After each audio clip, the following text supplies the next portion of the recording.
Dear brothers and sisters, I welcome you all to hear and see this video message. Today we are going to see genocides in India since independence. Content for this video I given in the description. You can go through and study. India has had a long history of horrific mass crimes committed against specific religious and ethnic groups. The history of what can be called mass crimes or crimes against collectivities of people can be traced back to the partition of India, when Muslims, Sikhs and Hindus were both the perpetrators and victims of violence on a massive scale. Mass crimes are committed or intended to be committed against the large masses of people identified on ethnic, religious, social, linguistic, cultural, geographical, etc. grounds. In 1969, Gujarat was struck by the worst communal riots the country had seen since partition. A few months after, the RSS held a 3-day rally in Gujarat where its chief pleaded for a Hindu nation. Sword-wielding mobs of people from the RSS and other Hindu nationalist groups attacked Muslims throughout the state. Officially, over 400 died. Unofficially, the death roll ran as high as 2,000. The next 2 decades brought a series of massacres. From 1970 to 1989, riots in Bihar, Gujarat, Maharashtra and Uttar Pradesh left thousands of Muslims dead. The RSS persistently protested its complete innocence, but witnesses and investigations all implicated the paramilitary and its subsidiaries.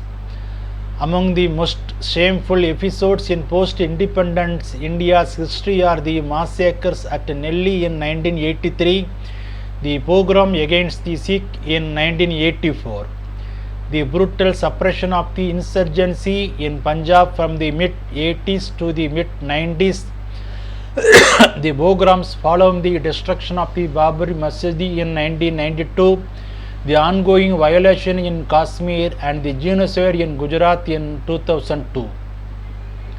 Mass crimes are inevitably the result of a state which by action or inaction allows these offences to happen, and the aftermath of the mass crime is a cover-up which results in impunity for all perpetrators.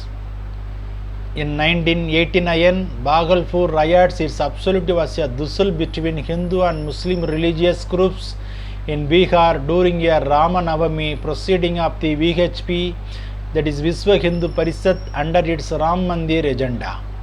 Official figures put the cost to 1,000, during which 900 were Muslims. Approximately 50,000 people have been displaced. Ethnic cleansing of Kashmiri Pandits. In the Kashmir region, approximately 300 Kashmiri Pandits were killed during September 1989 to 1990 in various incidents. Since March 90, estimates between 250,000 to 3 lakh Pandits have migrated outside Kashmir due to the persecution by Islamic fundamentalists in the largest case of ethnic cleansing since the partition of India. Genocide in Orissa. On August through October 2008, organized Hindu extremist groups committed systematic attacks, killing more than 100 people, mostly Christians, in the eastern India state of Orissa. Most worrying, the Hindu terrorists responsible for Orissa's violence remains at large and have explicitly threatened to repeat their attacks after December 25, 2008. Through 3 Hindu extremist groups, the RSS, Vishwa Hindu Parishad and Bajrang Dal, are responsible for this autumn's violence, destroying some 4,500 homes and burning 147 churches in India. The dead are mostly Christians. Some 40,000 to 60,000 sought refuge in the forest, where they were further hunted.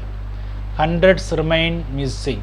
Over 11,000 remain displaced, and the attackers have threatened to kill them upon returning if they do not convert to Hinduism. In every case, violence continued for weeks without intervention by the state, and the Hindu perpetrators have enjoyed immunity thereafter. Without any punishment, we can expect these Hindu extremist groups to continue terrorizing civilians as a tactic to impose their will on the state and drive out minority religious communities. The ethnic violence in Manipur 2023 threat to India's unity and diversity. It can be categorized as ethnic cleansing and genocide under international law, involving the deliberate displacement and destruction of particular ethnic and religious group.